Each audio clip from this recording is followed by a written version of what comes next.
Karibu sana msikilizaji katika kituo hichi ili niendelee kukufahamisha na kukujuza yale ambayo yameendelea kutokea katika siku ya leo. Taarifa ninazozipokea msikilizaji ni kuhusu IGP Wambura ambaye amepewa onyo kwamba sikio la kufa halisikii dawa. Msikilizaji, kisa cha hii leo ni kisa kilichoweza kutokea siku ya Oktoba 29 na sasa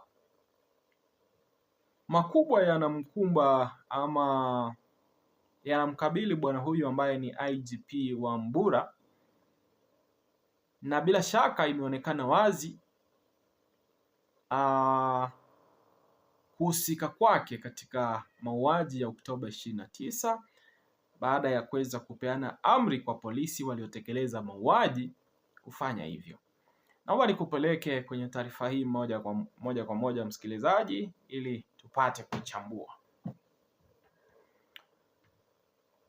Kuna kipande kimeandika hivi: Wambura ulijitokeza mwenyewe ukatangaza kinyume na sheria marufuku ya kutoka nje Oktoba 29, ukasema polisi na wengine wa usalama watakuwa mitaani kuanzia saa 12 jioni kushughulika na wananchi.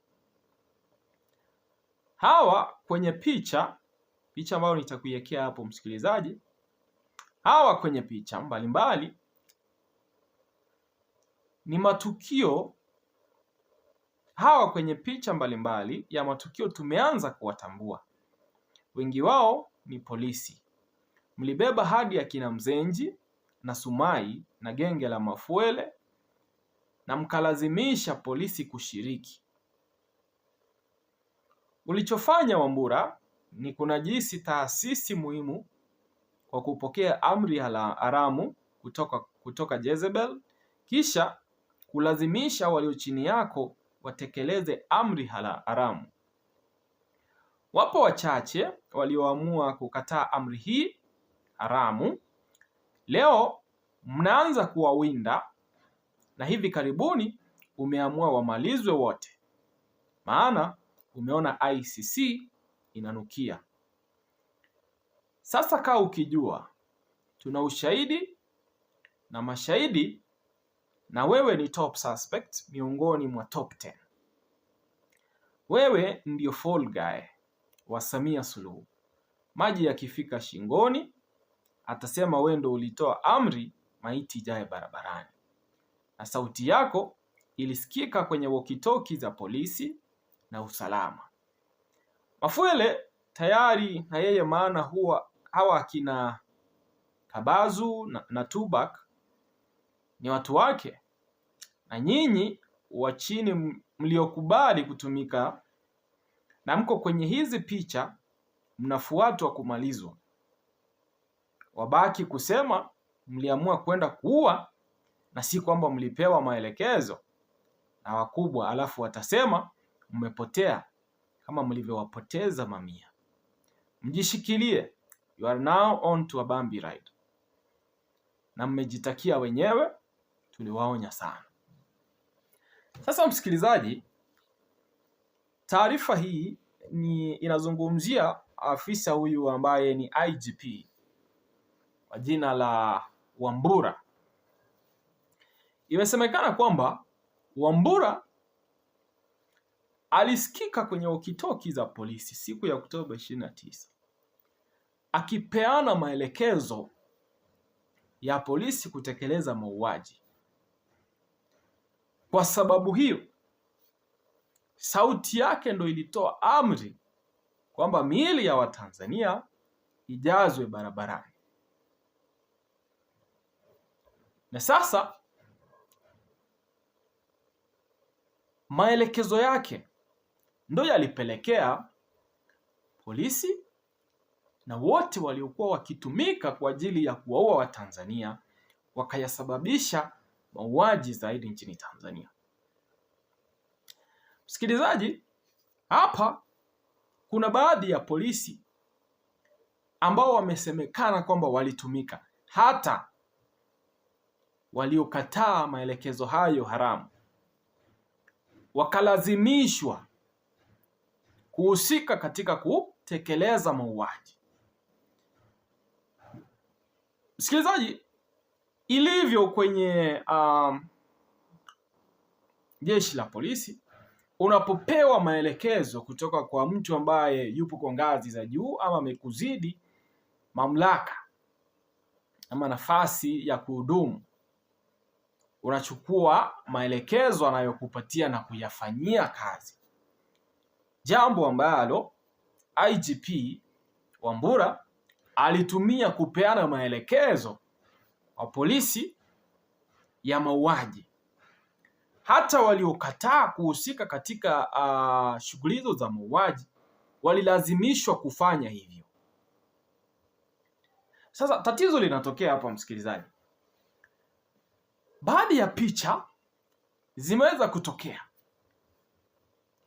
Wapo polisi, wapo watu waliovaa kiraia ambao wana mioto na vyombo vya dola, wanasababisha mauaji. Yaani wanawaua watu siku hii ya Oktoba 29. Wameonekana kwenye picha, lakini wachache wamepata kutambuliwa. Waliotambuliwa wametambuliwa kama askari polisi ambao hawakuvaa sare zao rasmi kwa sababu zisizojulikana. Yaani ni polisi lakini walivaa kiraia siku hii ya kusababisha mauaji. Sasa nilivyokueleza msikilizaji, ni kwamba wapo polisi waliotokea sio kwa sababu walitaka kufanya hivyo, lakini kwa sababu walipewa amri ya kusababisha mauaji yale, na hicho kikawalazimu kutoka na kufuata amri ama maelekezo waliopata kutoka kwa huyu IGP ambaye ni Wambura. Inapofika katika nafasi hii, msikilizaji, mtu ambaye ameonekana akikifanya kitu na mtu ambaye alimpa maelekezo mtu kufanya kile kitu, inahitaji ushahidi kuonyesha kwamba mie nilipewa maelekezo. Ikiwa haukuchukua ushahidi huo, basi unajipata upo patatizo, kwa sababu IGP anaweza kusema mie sikupeana maelekezo, hawa waliamua kwenda kuwaua watu bure kwa sababu mie sikuwapea maelekezo. Kwa hivyo atakayekuwa ameonekana akisababisha mauaji, ambaye atakuwa amenaswa kwenye picha zile kupitia kamera za CCTV, watu waliochukua picha mbalimbali, ambaye atakuwa ameonekana, anaubeba msalaba wake. Lakini pia kwa sababu kuna uchunguzi wa ICC na tayari unaendelea kufanyika, watu kutoka mahakama kuu ya ICC wapo tayari nchini Tanzania, wanaendelea kuchunguza kisa na kilichosababisha vurugu za Oktoba 29.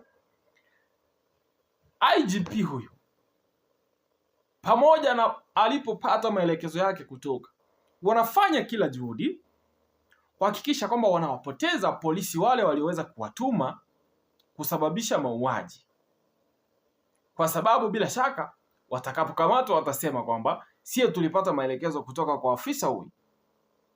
Afisa huyu akiuliza akasema hapana, mimi sijapeana maelekezo ya mauaji. Na bila shaka hamna evidence, hamna ushahidi wa kuonyesha kwamba huyu alipeana maelekezo, lakini kuna evidence kwamba hawa walisababisha mauaji.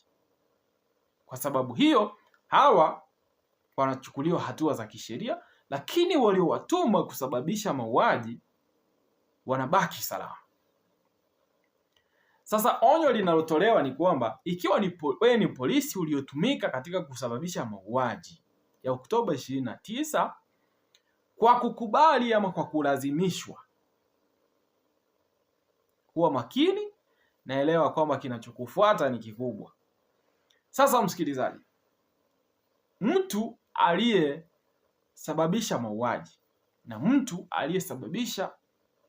aliyetumana mtu kusababisha mauaji.